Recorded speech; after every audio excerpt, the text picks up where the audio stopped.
ناظرین،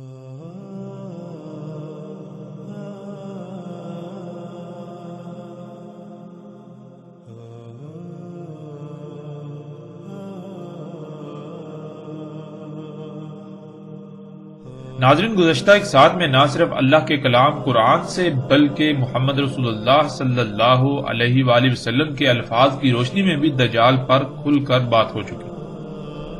محمد علیہ السلام کی ایک ایک بات کی تصدیق ہو چکی جو انہوں نے دجال کے بارے میں کہی تھی، اور یہ عظیم خبریں جو آج سے 14 صدیاں قبل محمد علیہ السلام نے دی تھیں، جن کے بارے میں اس وقت تصور کرنا بھی محال تھا، ان خبروں سے نہ صرف محمد علیہ السلام کی حقانیت کا کھل کر اظہار ہوتا ہے بلکہ ان کے دشمن، خواہ وہ جو کھل کر دشمنی کا اظہار کرنے والے ہوں یا پھر ان کے امتی ہونے کا لبادہ اڑ کر ان کی طرف اپنے گڑے ہوئے جھوٹوں کو منسوب کر کے نہ صرف خود دین کے نام پر ان کی کردار سازی کرنے میں دن رات مصروف ہیں بلکہ باقی دشمنوں کو بھی محمد علیہ السلام کی ذات کو نشانہ بنانے کے لیے اچھا خاصا مواد فراہم کرتے رہے اور آج تک یہی کر رہے ہیں۔ یہ سب کے سب دشمن آج اللہ کے فضل سے ذلیل و رسوا ہو گئے۔ اللہ سبحانہ و تعالیٰ نے انہیں شدید ترین ذلت سے دوچار کر دیا۔ ناظرین، اس کے علاوہ ہم ان موضوعات پر بھی بات کر چکے کہ دجال مکہ اور مدینہ میں داخل نہیں ہوگا۔ اب ہم بات کریں گے ایک ایسے موضوع پر جس کی بنیاد پر دجال کو انسان قرار دیا جاتا ہے، اور وہ ایک واقعہ ہے جسے تمیم الداری رضی اللہ تعالیٰ عنہ کی دجال سے ملاقات کے نام پر پھیلایا گیا، عام کیا گیا، جو کہ مختلف روایات کی صورت میں ہم تک پہنچا۔ ناظرین، ہم اللہ کے فضل سے اس واقعے کو ہر پہلو سے کھول کر سامنے رکھیں گے تاکہ آج تک جن حقائق کو چھپا کر بے بنیاد اور باطل عقائد و نظریات کو پروان چڑھایا گیا، ان کی حقیقت آپ پر آشکار ہو جائے، حقیقت کھل کر واضح ہو جائے۔ حق ہر لحاظ سے کھلنے کے بعد فیصلہ آپ کے ہاتھ میں ہو کہ اگر حق ہر لحاظ سے کھلنے کے باوجود بھی آپ گمراہی کا سودا کرنا چاہیں تو آپ کی مرضی، اور اگر آپ اللہ سے رجوع کریں، حق کو نہ صرف تسلیم کریں بلکہ اس پر عمل کرتے ہوئے دنیا اور آخرت میں فلاح کا سودا کریں، تب بھی آپ کی اپنی ہی مرضی۔ یہ فیصلہ آپ کے اپنے اختیار میں ہے۔ ناظرین، تمیم الداری رضی اللہ تعالیٰ عنہ والے موضوع کی طرف آنے سے پہلے ہم مختصراً اس موضوع پر بات کریں گے کہ کیا دجال انسان ہو سکتا ہے؟ اگر انسان ہو سکتا ہے تو پھر جو سوالات کھڑے ہوتے ہیں ان میں سے صرف ایک دو سوالات پر بات کریں گے تاکہ تمیم داری رضی اللہ تعالیٰ عنہ والے موضوع کو سمجھنے میں آپ کو آسانی ہو جائے، اور باقی ایسے جتنے بھی سوالات ہیں ہم ان پر بات کریں گے لیکن اپنے اس موضوع کے مکمل ہونے کے بعد۔ ناظرین، جب ہم روایات میں غور کریں تو دجال کی صرف عین، جس کا ترجمہ آنکھ کیا جاتا ہے، آنکھوں کی تعداد کم سے کم 12 سے زیادہ بنتی ہے، اور یہ وہ تعداد ہے جو روایات ہم تک پہنچ سکی ان سے پتہ چلا، ورنہ بہت سی روایات تو ہم تک پہنچی ہی نہیں۔ تصور کریں جو روایات ہم تک پہنچی ہی نہیں، اگر وہ روایات بھی پہنچ جاتی تو یہ تعداد کس قدر بڑھ سکتی تھی، یعنی 12 سے کئی گنا زیادہ ہو سکتی تھی۔ ناظرین، سکرین پر آپ دیکھ سکتے ہیں ہم آپ کے سامنے صرف 4 عین کا ذکر کر رہے ہیں: عین الیمنی، عین الیسرا، عین شمال، مطموس العین۔ جیسے بیان کردہ یہ 4 ہیں، اسی طرح آپ خود روایات سے باقی کو جمع کر سکتے ہیں۔ آپ کو کم سے کم 12 کی تعداد لازم ملے گی، جس سے کئی سوالات پیدا ہوتے ہیں۔ ان میں سب سے پہلا سوال تو یہ ہے کہ کیا کوئی انسان 12 یا اس سے زائد آنکھوں والا ہو سکتا ہے؟ فرض کریں اگر یہ تسلیم کر بھی لیا جائے کہ ہو سکتا ہے، اگر ایسا ممکن ہو تو پھر رسول اللہ صلی اللہ علیہ وآلہ وسلم نے یہ کیوں کہا کہ دجال اور العین ہوگا، جس کا ترجمہ ایک آنکھ والا کیا جاتا ہے؟ اور اگر مختلف تعویلات پہنا کر یہ ثابت کرنے کی کوشش کی بھی جائے کہ آنکھیں 12 نہیں ہیں، آنکھیں 2 ہی ہیں لیکن ان کی صفات 12 سے زیادہ ہیں، تو پھر بھی ایک سوال پیدا ہوتا ہے، وہ یہ کہ رسول اللہ صلی اللہ علیہ وآلہ وسلم کے واضح الفاظ کی روشنی میں 3 عین کا لازم ذکر ملتا ہے، جیسا کہ آپ دیکھ سکتے ہیں عین الیسری،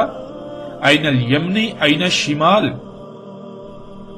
تو ناظرین میں دیکھیں، ایک دائیں آنکھ، دوسری بائیں آنکھ اور تیسری شمال والی آنکھ، یوں واضح الفاظ میں 3 آنکھوں کا ذکر ملتا ہے۔ تو کیا کسی انسان کی 3 آنکھیں ہو سکتی ہیں؟ اور اگر 3 آنکھیں ہو سکتی ہیں تو پھر اسے ایک آنکھ والا کیوں کہا گیا؟ یعنی کہ اگر اسے کانا کہا گیا تو پھر ایک آنکھ والا یعنی کانا کیوں کہا گیا؟ پھر تو 3 آنکھوں والا کہنا چاہیے تھا۔ اور ناظرین، ان 3 کے علاوہ وہ بھی ہیں جو مٹی ہوئی ہیں، یعنی سرے سے ہیں ہی نہیں۔ اب جب انسان کی 3 آنکھیں ہوں، اس کے علاوہ وہ جو مٹی ہوئی ہیں وہ بھی ہوں، تو پھر اسے ایک آنکھ والا کیسے کہا جا سکتا ہے؟ اور پھر ناظرین، اس سے بھی بڑھ کر سوال تو یہ پیدا ہوتا ہے کہ وہ کون سی آنکھ سے کانا ہوگا، کیونکہ بعض روایات میں اول العین الیسری آتا ہے اور بعض میں اول العین الیمنی آتا ہے اور بعض میں اول العین الشمال آتا ہے۔ یعنی کہ بعض روایات میں اس کا دائیں آنکھ سے، اگر یہ ترجمہ جو کرتے ہیں کانا ہونا کرتے ہیں تو دائیں آنکھ سے کانا ہونا آتا ہے کہ دائیں آنکھ سے کانا ہوگا۔ بعض روایات میں بائیں آنکھ سے کانا ہونا آتا ہے، یعنی کہ اول کا ترجمہ جو یہ کانا کرتے ہیں، اگر یہ ترجمہ لے لیا جائے، یہ معنی لے لیا جائے تو بائیں آنکھ سے کانا، اور بعض میں شمال والی آنکھ سے عین سے کانا کے الفاظ آتے ہیں۔ پھر اسی طرح ناظرین، اس کی کون سی آنکھ مٹی ہوئی ہوگی؟ بعض روایات میں دائیں مٹی ہوئی ہوگی جو ان کے تراجم ہیں، ان تراجم کے مطابق، بعض میں بائیں، بعض میں شمال۔ یعنی یہ کہ ناظرین وہ تینوں ہی آنکھوں سے کانا ہے، تو پھر اس کی وہ کون سی آنکھ ہے جس سے وہ دیکھتا ہے، وہ دیکھے گا؟ یقیناً پھر وہ ان کے علاوہ کوئی چوتھی ہوگی، اور پھر جو مٹی ہوئی ہے وہ 5ویں، 6ٹھی، 7ویں، یعنی اسی طرح جو بالکل چپٹی ہے۔ اور ایسے ہی جیسے جیسے آپ غور کرتے چلے جائیں تو اس کی آنکھوں کی تعداد بڑھتی چلی جائے گی۔ اب ناظرین، آپ خود غور کریں کہ وہ کون سی آنکھ سے کانا ہوگا۔ یعنی بعض روایات میں دائیں کا ذکر ہے، بعض میں بائیں کا ذکر ہے، بعض میں شمال کا ذکر ہے، تو کون سی آنکھ سے کانا ہوگا؟ ناظرین، اس سوال کا جواب کسی ایسے شخص کے پاس نہیں ہے، نہ وہ اس سوال کا جواب دے سکتا ہے جو اس بات پر بضد ہے کہ دجال انسان ہوگا۔ ناظرین، یہ صرف چند سوالات ہیں جو صرف اور صرف اسی وجہ سے پیدا ہوئے کہ لوگوں نے پہلے ایک نظریہ قائم کر لیا،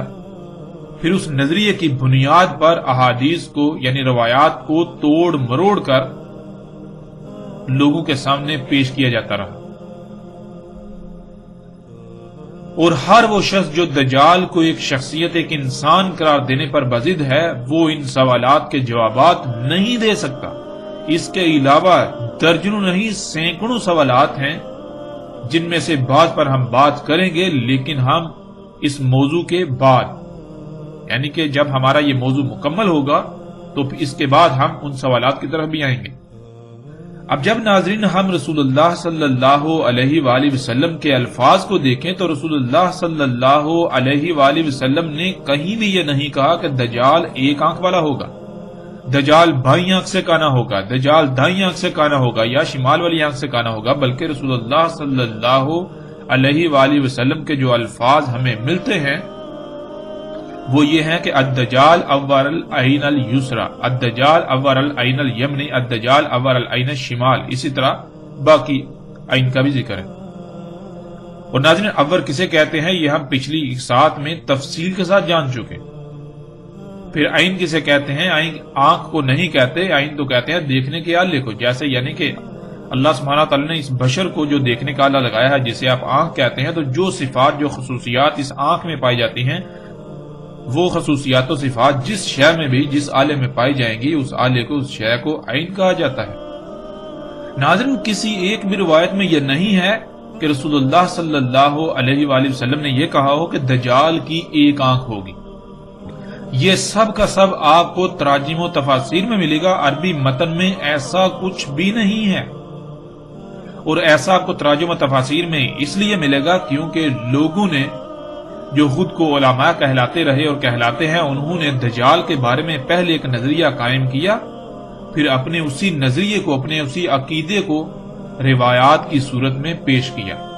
روایات کو اسی طرح سے توڑا مروڑا گیا۔ اللہ کے فضل سے دجال کے موضوع پر جب بات مکمل ہو چکے گی تو ہم آخر میں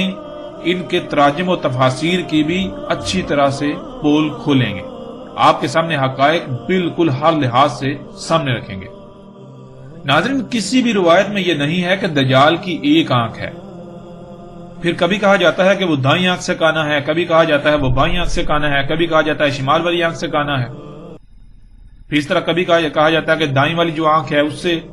وہ اس کی سپاٹ ہوگی، یا اس طرح کے ایسے جتنے بھی تراجم موجود ہیں،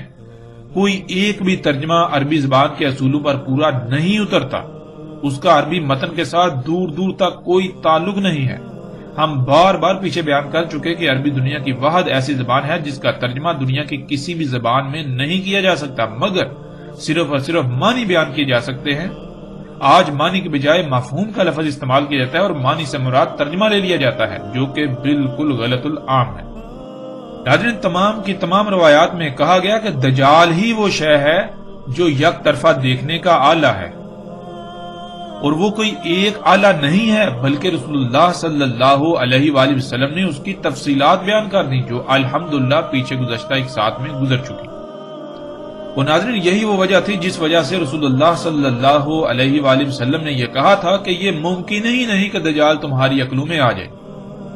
یعنی کہ رسول اللہ صلی اللہ علیہ وسلم نے کہا کہ دجال کیا ہے، اس کے بارے میں میں سب کچھ ہر لحاظ سے کھول کھول کر بیان کر چکا، بتا چکا تمہیں،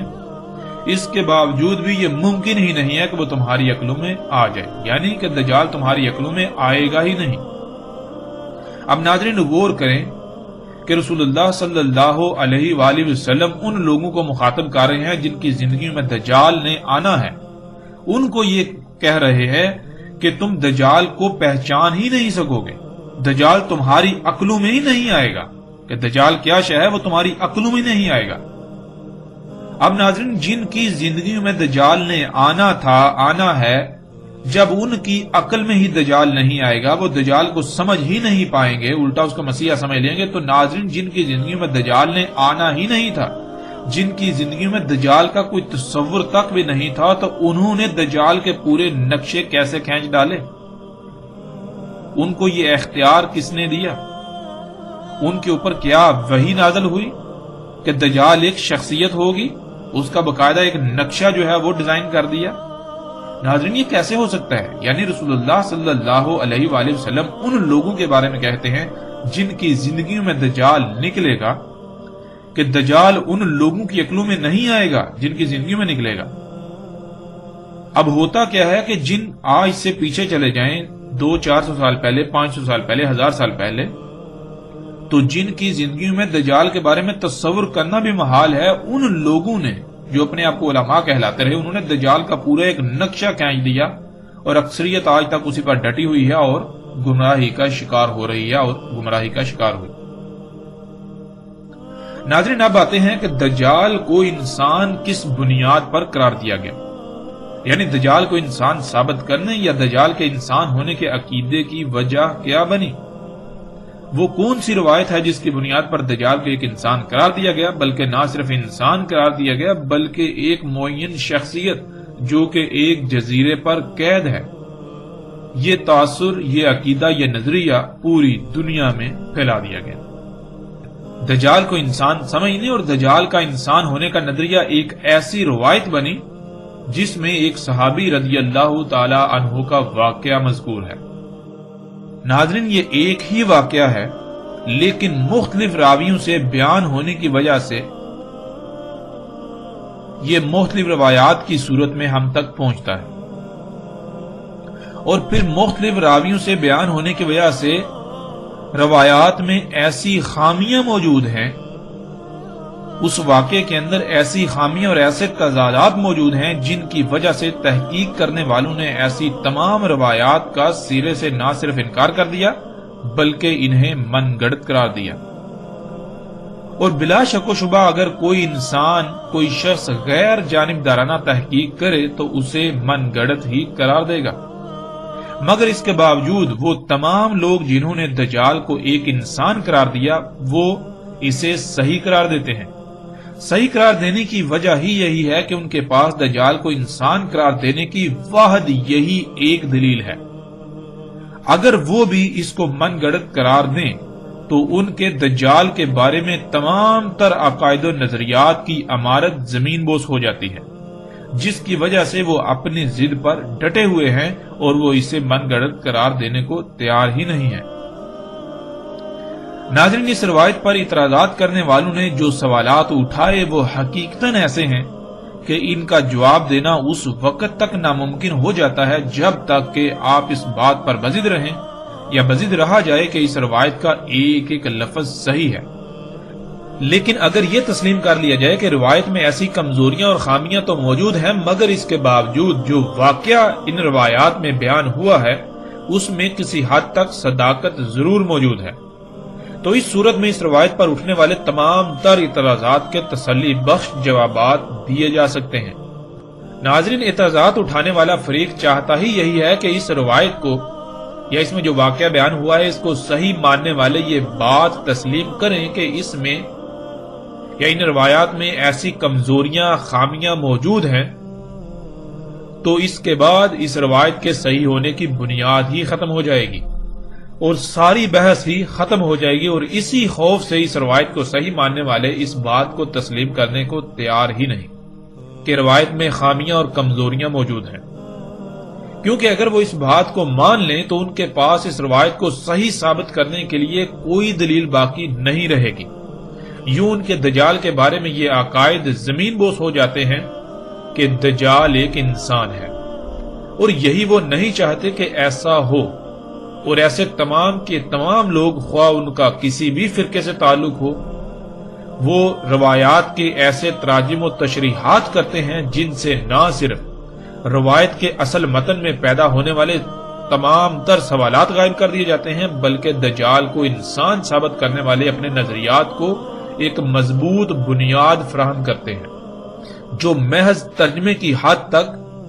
سخت دھوکے پر مبنی ہوتی ہے۔ اگر اس روایت کے اصل متن عربی کو دیکھ لیا جائے تو پتہ چلے گا کہ یہ علماء کے نام پر طبقہ جان بوجھ کر علم کے باوجود سادہ لو عوام کو کتنا عظیم ترین دھوکہ دے رہا ہے، نہ صرف اپنی آخرت تباہ کر رہا ہے بلکہ لا تعداد انسانوں کی آخرت سے بھی کھلواڑ کر رہا ہے۔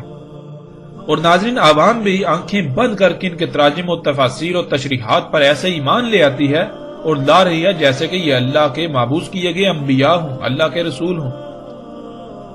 ہم صرف اور صرف اللہ سبحانہ وتعالیٰ کے فضل سے نہ صرف اس روایت کی بنیاد پر دیے جانے والے دھوکوں کو افشا کریں گے بلکہ اس واقعہ کی حقیقت کیا ہے اس کو بھی ہر لحاظ سے ایسے کھول دیں گے کہ کسی قسم کا بھی کوئی ابہام باقی نہ رہے، اور اللہ کے فضل سے کوئی ابہام باقی نہیں رہے گا، ایک ایک بات کھل کر واضح ہو جائے گی۔ ناظرین، سب سے پہلے ہم اس روایت پر تحقیق کریں گے کہ آیا اس روایت کی کوئی وقت ہے بھی یا نہیں، آیا کہ یہ روایت قابل تسلیم ہے بھی یا نہیں، تاکہ اس روایت کی وجہ سے علماء دجال کے دھوکے میں مبتلا لوگوں کے لیے کسی بھی لحاظ سے کوئی بھی پریشانی باقی نہ رہے اور ساری حقیقت کھل کر سامنے آ جائے۔ اور اس بات کے پیش نظر سب سے پہلے اس روایت کو پڑھنے سے جو سوالات سامنے آتے ہیں ہم ان سوالات کو سامنے رکھیں گے، اس کے بعد ہم اس روایت میں بیان کیے جانے والے واقعے کی حقیقت کو کھول کھول کر بیان کریں گے۔ اس لیے ہم سب سے پہلے ایسا کرتے ہیں کہ جن کتب روایات یعنی کتب احادیث میں یہ روایت مذکور ہے ان کتب کے صفحات کو انہی لوگوں کے تراجم کے ساتھ ہم سکرین پر پیش کرتے ہیں تاکہ تمام ناظرین اس روایت کو جہاں جہاں جس جس کتاب میں بھی یہ آئی ہے اس کو اپنی آنکھوں سے خود پڑھ سکیں۔ اس کے بعد ہم اس پر اٹھنے والے سوالات کو سامنے لائیں گے۔ ناظرین، ہم وقت کی بچت کے لیے سکرین پر اس روایت کو تھوڑا تیزی سے پیش کریں گے، لیکن آپ اسے پڑھنے کے لیے سکرین کو روک روک کر تسلی سے پڑھ سکتے ہیں۔ ناظرین، اس وقت سکرین پر جو روایات آپ کو نظر آ رہی ہیں یہ صحیح مسلم کی ہیں اور انہی لوگوں کے تراجم آپ ساتھ پڑھ سکتے ہیں۔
ناظرین، اب جو روایات سکرین پر آپ کو نظر آ رہی ہیں یہ سنن ابو داؤد کی ہیں، یعنی ابو داؤد کی۔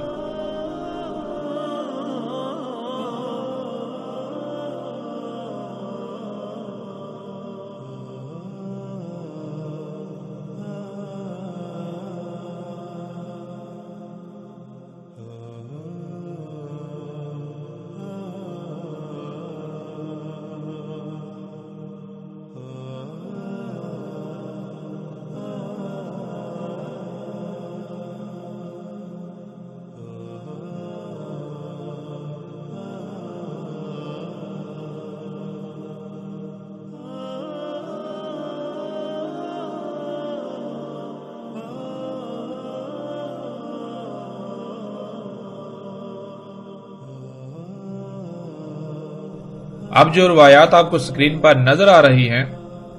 وہ مسند احمد بن حنبل کی ہیں، مسند احمد کی۔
اس وقت جو سکرین پر آپ کو روایت نظر آ رہی ہے وہ ابن ماجہ کی ہے۔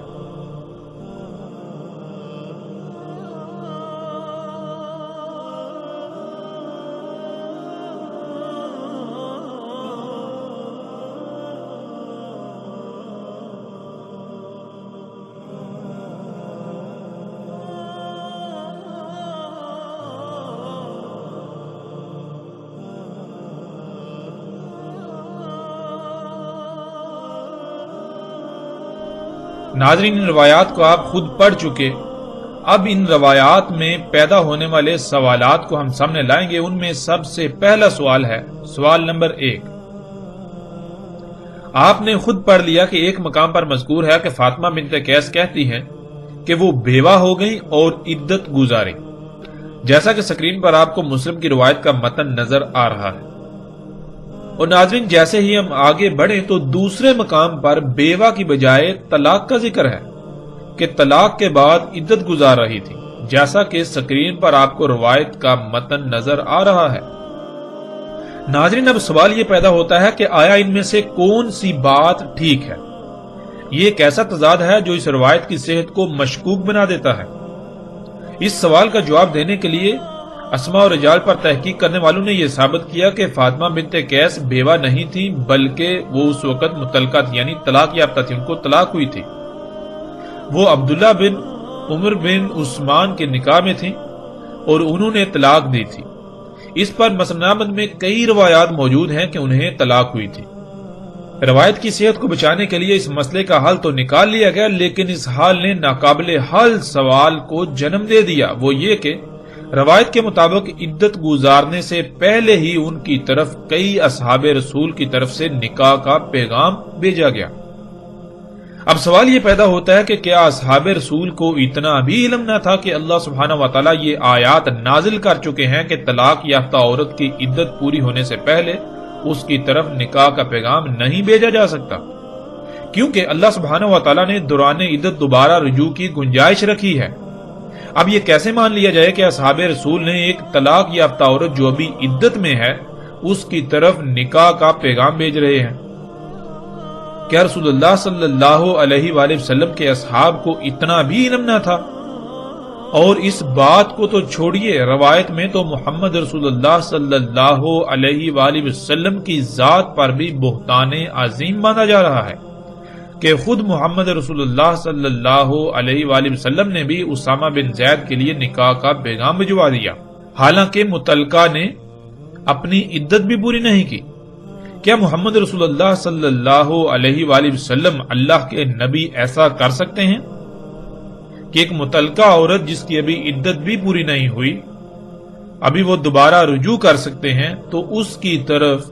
نکاح کا پیغام بھیجا جا رہا ہو؟ کیا ایسا ممکن ہے؟ ناظرین یہ ایسے سوالات ہیں کہ ان کے جوابات چاہ کر بھی تراشے نہیں جا سکتے، کیونکہ نہ تو یہ واقعہ مکی دور کا ہے اور نہ ہی ہجرت کے بعد مدنی دور کے اوائل یعنی شروع کا ہے، بلکہ یہ واقعہ مدنی دور کے آخری وقت 10 ہجری کا ہے۔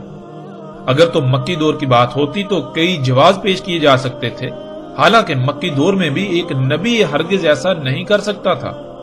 کیونکہ نبی وحی کا پابند ہوتا ہے اور اللہ سبحانہ وتعالی نبی کو ایسے کسی کام کے حلال کر لینے کی اجازت نہیں دیتا۔ نبی جان بوجھ کر ایسا کام نہیں کر سکتا الا یہ کہ جس حالت میں اللہ سبحانہ وتعالی نے گنجائش رکھ دی، یعنی اجازت دے دی۔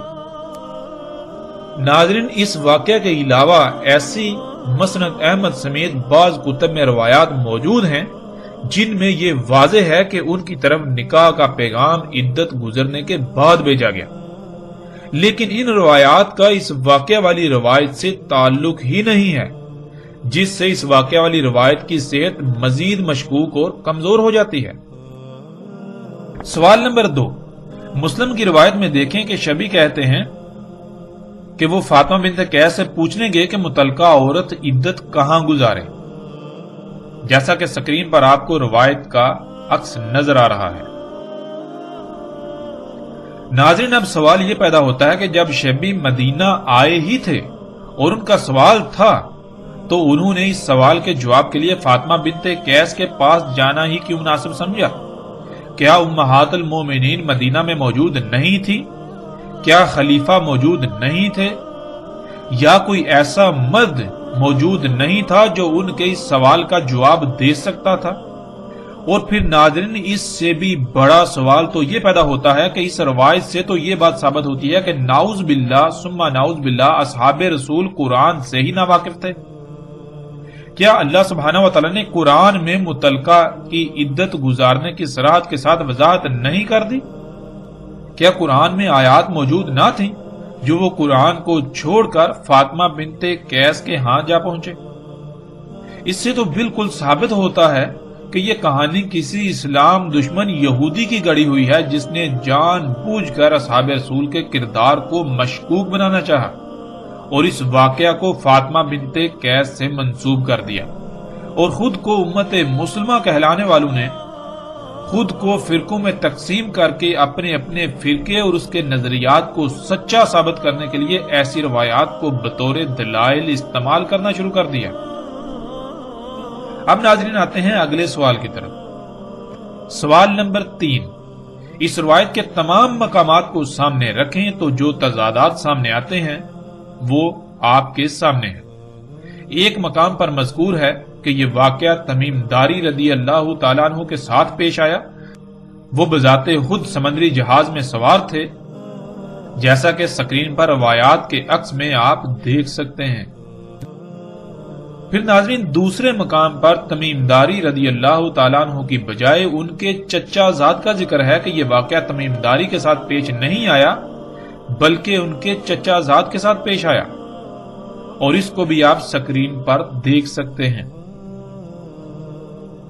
پھر ناظرین اس سے بھی بڑھ کر حیرانی والی بات یہ ہے کہ تیسرے مقام پر نہ تمیم داری کا ذکر ہے اور نہ ہی ان کے چچا زاد کا، یعنی کہ نہ یہ واقعہ تمیم داری کے ساتھ پیش آیا اور نہ ہی ان کے چچا زاد کے ساتھ، بلکہ ان دونوں کے برعکس یہ واقعہ ان کی قوم کے کچھ لوگوں کے ساتھ پیش آیا۔ سکرین پر آپ اس کو دیکھ سکتے ہیں۔ پھر ناظرین مزید حیرانگی والی بات تو یہ ہے کہ چوتھے مقام پر یوں مذکور ہے کہ پہلے رسول اللہ صلی اللہ علیہ وآلہ وسلم کہتے ہیں کہ تمیم داری میرے پاس آئے، مجھے خبر دی، اور ساتھ ہی یہ بھی آ جاتا ہے آگے کہ مجھے خبر تمیم داری کے چچا زاد نے دی، جیسا کہ آپ روایت کو سکرین پر دیکھ سکتے ہیں۔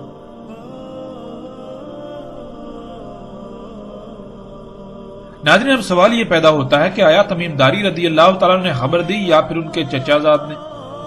اب یہ کیسے ہو سکتا ہے کہ رسول اللہ صلی اللہ علیہ وآلہ وسلم کے پاس تمیم داری آئیں اور وہ خبر دیں، پھر رسول اللہ صلی اللہ علیہ وسلم یہ کہیں کہ یہ خبر تمیم داری کے چچا زاد نے دی؟ پھر ناظرین پانچویں مقام پر نہ تمیم داری رضی اللہ تعالیٰ کا ذکر ہے اور نہ ہی ان کے چچا زاد کا، اور نہ ہی ان کی قوم کے ان لوگوں کا جن کا پیچھے ذکر ہو چکا، بلکہ اس مقام پر ان کی قوم کے نامعلوم لوگوں کا ذکر ہے کہ یہ واقعہ ان کے ساتھ پیش آیا، جیسا کہ سکرین پر آپ روایت کے عکس کو دیکھ سکتے ہیں۔ ناظرین اب آپ ان پانچوں مقامات کو سامنے رکھیں تو سامنے آنے والے تضادات ایسے ہیں جو اس روایت کی صحت کو نہ صرف مشکوک بنا دیتے ہیں بلکہ ناقابل قبول بنا دیتے ہیں اور من گڑت قرار دیتے ہیں۔ لیکن حیران کن بات یہ ہے کہ خود کو علماء کہلانے والوں کی اکثریت نے عام عوام میں یہی پھیلایا ہوا ہے کہ یہ واقعہ تمیم داری رضی اللہ تعالیٰ عنہ کے ساتھ پیش آیا، اور اس کا دوسرا رخ جو ابھی سامنے لایا جا رہا ہے، ہم آپ کے سامنے لا رہے ہیں، اس کو سرے سے چھپا دیا جاتا ہے، جو کہ بہت بڑا دھوکہ ہے۔ آپ اپنی آنکھوں سے تمام مقامات کو سامنے رکھ کر فیصلہ کریں کہ کیا سب کو ہی صحیح تسلیم کیا جا سکتا ہے، حالانکہ واقعہ تو صرف ایک ہی ہے، واقعہ ایک سے زائد نہیں، ایک ہی واقعہ ہے۔ یہ بات اس روایت کی صحت کو غیر معمولی طور پر مشکوک بنا دیتی ہے۔ اور ناظرین سب سے بڑا سوال تو یہ پیدا ہوتا ہے کہ جن لوگوں نے آج تک دھوکہ دیا وہ اس دوسرے پہلو کو سامنے کیوں نہ لے کر آئے، کیوں نہ ان دونوں پہلوؤں کو عوام کے سامنے، لوگوں کے سامنے رکھا اور پھر یہ کہا کہ فیصلہ آپ کے ہاتھ میں، آپ کے اختیار میں، آپ خود فیصلہ کرو۔ ایسا کیوں کیا گیا کہ جو ایک رخ ہے اس کو بالکل سرے سے چھپا دیا گیا، اس کی لوگوں کو بھنک میں نہ پڑنے دی، اور اپنے مفادات کے حصول کے لیے، اپنے باطل عقائد و نظریات کو پروان چڑھانے کے لیے، انہیں پھیلانے کے لیے، انہی پر لوگوں کو قائم کرنے کے لیے اس بہت بڑے دھوکے کو عام کیا گیا، لوگوں کو دھوکہ دیا گیا اور اس دجل سے کام لیا گیا۔ آخر ایسا کیوں؟ کیا آپ ایسے لوگوں سے سوال کریں گے؟ کیا ان سے آپ یہ سوال اٹھائیں گے؟ کیا آپ پر یہ فرض نہیں ہے؟ پھر ناظرین آگے بڑھتے ہیں۔ سوال نمبر 4، ایک مقام پر مذکور ہے کہ رسول اللہ صلی اللہ علیہ وآلہ وسلم نے عشاء کی صلاۃ کے بعد یہ واقعہ بیان کیا، جیسا کہ سکرین پر آپ روایت کا عکس دیکھ سکتے ہیں، لیکن اس کے برعکس دوسرے مقام پر عشاء کی صلاۃ کے برعکس ظہر کی صلاۃ کے بعد اس واقعے کو بیان کرنے کا ذکر ہے، اور سکرین پر آپ عکس دیکھ سکتے ہیں، روایت کا عکس آپ کے سامنے ہے۔ اور پھر حیران کن حیران کن طور پر دونوں روایات یعنی دونوں مقامات پر راوی ایک ہی ہے، یعنی واقعہ بیان کرنے والی فاطمہ بنت قیس ہی ہیں۔ فاطمہ بنت قیس ایک مقام پر کہہ رہی ہیں یہ واقعہ عشاء کی نماز کے بعد رسول اللہ صلی اللہ علیہ وسلم نے سنایا، اور دوسرے مقام پر کہہ رہی ہیں کہ یہ واقعہ ظہر کی نماز کے بعد رسول اللہ صلی اللہ علیہ وآلہ وسلم نے سنایا۔ اب ناظرین یہ ایسا کیسے ہو سکتا ہے؟ ناظرین اب سوال یہ پیدا ہوتا ہے کہ جب یہ بات بالکل مصدقہ ہے کہ رسول اللہ صلی اللہ علیہ وآلہ وسلم نے ایک ہی بار یہ واقعہ بیان کیا، تو پھر یہ کیسے ہو سکتا ہے کہ اتنا اہم واقعہ انسان بھول جائے، کوئی شخص بھول جائے، یا کوئی پریشانی ہو یاد رکھنے میں کہ کس وقت بیان کیا؟ اب یہ تو ممکن ہی نہیں ہے کہ دونوں باتوں کو صحیح تسلیم کر لیا جائے، اس لیے یہ بات بھی اس روایت کی صحت کو سخت ترین مشکوک بنا دیتی ہے۔ یہ بھی ایک ایسا تضاد ہے جس کا جواب دینا ناممکن ہے، الا یہ کہ اس کی بنیاد پر روایت کو من گھڑت قرار دیا جائے۔ اس کے علاوہ اس تضاد کو دور نہیں کیا جا سکتا اور نہ ہی کوئی تسلی بخش جواب دیا جا سکتا ہے۔ پھر ناظرین آگے بڑھتے ہیں، آگے سوال نمبر 5۔ ایک مقام پر یہ ہے کہ مخالف ہوا کی سمت سے سمندری لہروں میں 1 مہینہ تک گھرے رہے، اور بالآخر ایک جزیرے پر ان کا جہاز جا لگا، اور وہ چھوٹی کشتیوں میں سوار ہو کر جزیرے میں گئے، جیسا کہ روایات کے عکس کو آپ سکرین پر دیکھ سکتے ہیں اور خود اسے پڑھ بھی سکتے ہیں۔ ناظرین اس کے برعکس دوسرے مقام پر مسند احمد کی روایت میں ہے کہ اچانک طوفان آ گیا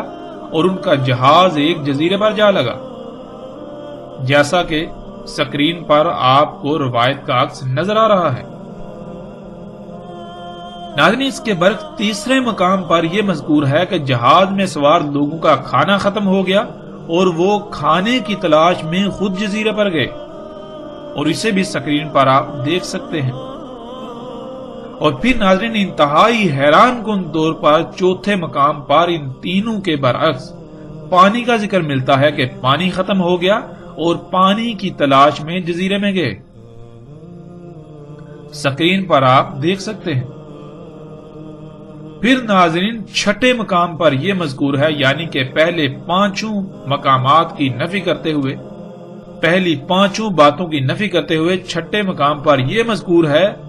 کہ ان کا جہاز ٹوٹ گیا یعنی تباہ ہو گیا، اور وہ لوگ جہاز کے تختے پر سوار ہو کر ایک جزیرے پر جا لگے، اور اسے بھی آپ سکرین پر اپنی آنکھوں سے دیکھ سکتے ہیں۔ اور ناظرین امام ابو داؤد نے تو اپنی مسند ابو داؤد میں، جو کہ صحاح ستہ میں سے ایک کتاب ہے، اس میں یہاں تک لکھا ہے کہ ان میں سے صرف ایک ہی شخص زندہ باقی بچا، باقی سب کے سب غرق ہو گئے، اور جو زندہ بچا اس میں تمیم داری کا نام ہی نہیں بلکہ کسی اور کا نام ہے، جیسا کہ آپ سکرین پر اس کا عکس بھی دیکھ سکتے ہیں۔ امام ابو داؤد کے الفاظ کو خود دیکھ سکتے ہیں۔ امام ابو داؤد اپنے الفاظ میں بالکل واضح یہ کہتے ہیں کہ ابن زدران بصری واحد ایسے شخص تھے جو بچے تھے، باقی سب کے سب غرق ہو گئے تھے۔ ناظرین اب سوال یہ ہے کہ ان میں سے کون سی بات کو سچ مان لیا جائے اور باقی سب کو رد کر دیا جائے؟ اتنے بڑے اور غیر معمولی تضادات اس روایت کو من گڑت قرار دینے کے لیے کافی ہیں، اور یہ ایسے سوالات ہیں جن کا جواب دینا ناممکن ہے۔ اور پھر سوال یہ پیدا ہوتا ہے کہ جب ان کا جہاز تباہ ہو گیا تو وہ لوگ واپس کیسے آئے؟ یعنی کہ اگر امام ابو داؤد کی بات کو ایک طرف رکھ دیا جائے، چھوڑ دیا جائے کہ باقی سب غرق ہو گئے، صرف ایک شخص بچا، اگر یہ تسلیم کر لیے جہاز غرق ہو گیا اور وہ سب بچ گئے، لیکن وہ سب کے سب لوگ جہاز تباہ ہونے کے باوجود واپس کیسے آ گئے؟ کس طرح واپس پہنچے؟ امام ابو داؤد کے مطابق ان میں صرف ایک ہی شخص زندہ بچا، باقی سب غرق ہو گئے، تو پھر یہ سب رسول اللہ صلی اللہ علیہ وآلہ وسلم نے بیان کیوں نہ کیا؟ وہ شخص وہاں سے واپس کیسے آیا؟ اس کی بجائے تمیم داری رضی اللہ تعالیٰ عنہ نے واقعہ کیوں سنایا؟ نہ صرف تمیم داری رضی اللہ تعالیٰ عنہ کا ذکر آتا ہے بلکہ ان کے چچا زاد کا بھی اور ان دونوں کے علاوہ غیر معلوم شخصیت کا بھی ذکر آتا ہے، اور پھر ان تینوں کے برعکس ان کی قوم یا پھر ان کی قوم کے بھی غیر معلوم لوگوں کا ذکر آتا ہے۔ آخر یہ سب تضادات کہاں سے آگے؟ کہیں پر پانی کی تلاش میں جزیرے پر جانے کا ذکر تو کہیں پر روٹی کی تلاش میں، کہیں پر جہاز بھٹک کر خود ہی جا لگا، کہیں پر جہاز تباہ ہو گیا۔ آخر یہ تمام تر سوالات کے جوابات کیسے حاصل ہو سکتے ہیں؟ یہ ایسے سوالات ہیں جو اس روایت کو من گڑت قرار دینے کے لیے کافی ہیں، اور کوئی بھی اس کی مخالفت نہیں کر سکتا۔ اگر کوئی مخالفت کرے گا تو اس کو ان تمام سوالات کے جوابات دینا لازم ہوں گے، جو کہ ناممکن ہے۔ اس طرح ناظرین، سوال نمبر 6 ایک مقام پر یہ ہے کہ رسول اللہ صلی اللہ علیہ وآلہ وسلم نے خود تمیم داری سے یہ سن کر بیان کیا،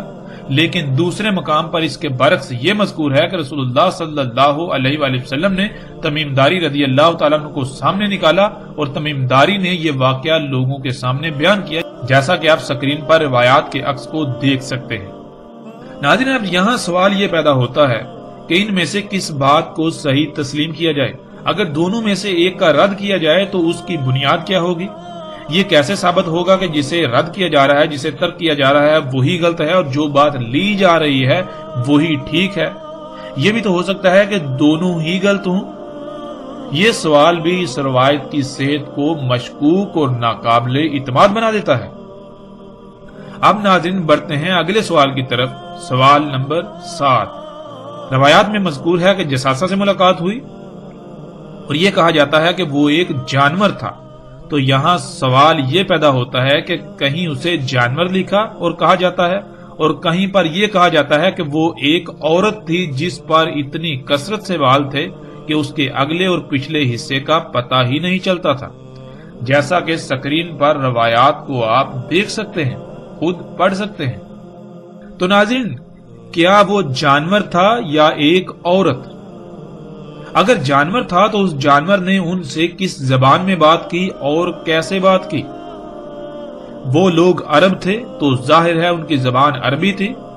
تو اس جانور نے ان کے ساتھ عربی زبان میں اتنی روانی سے کیسے بات کی؟ کیا ایسا ممکن ہے؟ اور اگر وہ جانور نہیں تھا بلکہ عورت تھی تو وہ عورت وہاں کہاں سے آ گئی؟ اور پھر وہ کیسی عورت تھی جس پر بالوں کی اتنی کثرت تھی کہ نہ ہی اس کا اگلا اور نہ ہی اس کا پچھلا حصہ واضح تھا، پچھلے حصے کا پتہ چلتا تھا؟ کیا کوئی انسان ایسا ہو سکتا ہے، یعنی کوئی بشر ایسا ہو سکتا ہے؟ اور اس عورت نے ان سے کس زبان میں بات کی؟ اگر عربی میں بات کی تو وہ عورت عربی کیسے جانتی تھی؟ ناظرین، یہ ایسے سوالات ہیں کہ جن کے جوابات دینا بالکل ناممکن ہے۔ جیسے جیسے ہم آگے بڑھیں گے، آگے چل کر اس چیز کی بالکل کھل کر وضاحت ہو جائے گی کہ وہ جساسہ کیا تھا جس کو عورت کہا گیا، بلاہر اس کی حقیقت کیا تھی۔ ہر لحاظ سے الحمدللہ آگے جا کر وضاحت ہو جائے گی۔ اب بڑھتے ہیں آگے سوال نمبر 8 کی طرف۔ سوال نمبر 8 ناظرین، ایک مقام پر ہے کہ انہوں نے جساسہ پر سلام بھیجا اور اس نے ان کے سلام کا واپس جواب بھی دیا، لیکن اس کے برعکس دوسرے مقام پر ملتا ہے کہ انہوں نے کہا تیرے لیے ویل ہو، جس کے معنی ہلاکت کے کیے جاتے ہیں، حالانکہ ویل جہنم کی گاٹیوں میں سے ایک گاٹی ہے۔ ان دونوں مقامات کو واضح طور پر روایات کے دیے گئے عکس میں آپ سکرین پر دیکھ سکتے ہیں۔ ناظرین، یہ بھی ایک غیر معمولی تضاد ہے۔ اگر تو جساسہ جہنمی تھا تو انہوں نے اس پر سلام کیسے بھیجا، اور اگر وہ جنتی تھا تو انہوں نے اس کے لیے ویل کیوں کہا؟ یہ غیر معمولی تضاد ہے، اس روایت کو مشکوک اور ناقابل تسلیم بنا دیتا ہے۔ اور پھر ناظرین، ان میں سے ظاہر ہے ایک ہی بات سچ ہو سکتی ہے، دونوں تو سچ نہیں ہو سکتی۔ سلام بھی بھیج رہے ہیں اور ویل بھی بھیج رہے ہیں، اور کب؟ جب اس سے سامنا ہوا، اس سے ملاقات ہوئی، یعنی کہ ملاقات کی ابتدا کی بات ہو رہی ہے۔ ناظرین، اس کا جواب بھی دینا ایسے لوگوں کے لیے ناممکن ہے جو محض اپنی ضد اور انا کی خاطر، اپنے باطل نظریات کو کھوکھلی بنیاد فراہم کرنے کی خاطر اس روایت کو سینے سے لگائے پھرتے ہیں، چاہے ان کے اس فعل سے ساری انسانیت گمراہ ہو جائے، انہیں اس کی کوئی پرواہ نہیں، بلکہ ان کو اپنی انا، ضد، ہٹ درمی اور باطل عقائد سے بڑھ کر اور کچھ بھی عزیز نہیں ہے۔ حالانکہ ایسے لوگوں کو چاہیے تھا اور چاہیے کہ پیچھے اگر کوئی غلطی ہوئی، جو غلطی کی ہے تو اس کی آگے اصلاح کریں، اس کو نہ دہرائیں۔ جو پیچھے اپنی کی ہوئی غلطیوں سے سیکھ کر اس کی اصلاح نہیں کرتے، اللہ سبحانہ و تعالیٰ نے انہیں قرآن میں خنزیر کہا، اور رسول اللہ صلی اللہ علیہ وآلہ وسلم نے بھی انہیں خنزیر کہا، کہ جو اپنی غلطی، پیچھے جو ماضی میں کی ہوئی غلطیاں ہیں، ان کی جب وہ واضح ہو جائیں تو ان کی اصلاح کرنے کے بجائے الٹا ان کے اوپر ڈٹ جانا، یہ خنزیر ہونے کی علامت ہے، سور کی علامت ہے۔ آگے ناظرین سوال نمبر 9۔ ایک مقام پر یہ ہے کہ جب وہ الدین میں داخل ہوئے تو انہوں نے دجال پر سلام بھیجا اور اس نے واپس ان پر سلام بھیجا، لیکن دوسرے مقام پر اس کے برعکس اس پر ویل بھیجی گئی، یعنی جہنمی قرار دیا گیا، جیسا کہ روایات کے عکس آپ سکرین پر دیکھ سکتے ہیں۔ سوال نمبر 10۔ روایات میں ایک مقام پر الدیر کا لفظ آیا ہے کہ اس الدیر میں داخل ہو جاؤ، تو وہیں دوسرے مقام پر الدیر کے بجائے کسر کا لفظ استعمال ہوا ہے۔ ناظرین دونوں الفاظ میں زمین و آسمان کا فرق ہے۔ کسر کہتے ہیں محل کو، اور الدیر کے معنی آگے آئیں گے تفصیل کے ساتھ۔ یہاں یہ بھی سوال پیدا ہوتا ہے کہ ان دونوں میں سے ایک ہی صحیح ہو سکتا ہے، اور وہ کون سا مقام صحیح سمجھا جائے، اور ایک کو صحیح اور دوسرے کو غلط ثابت کرنے کے لیے کن دلائل کا سہارا لیا جائے گا کہ جس سے انسان کو تسلی ہو جائے کہ یہی صحیح ہے۔ یہ بھی ایسا تضاد ہے جو اس روایت کی صحت کو مشکوک بنا دیتا ہے۔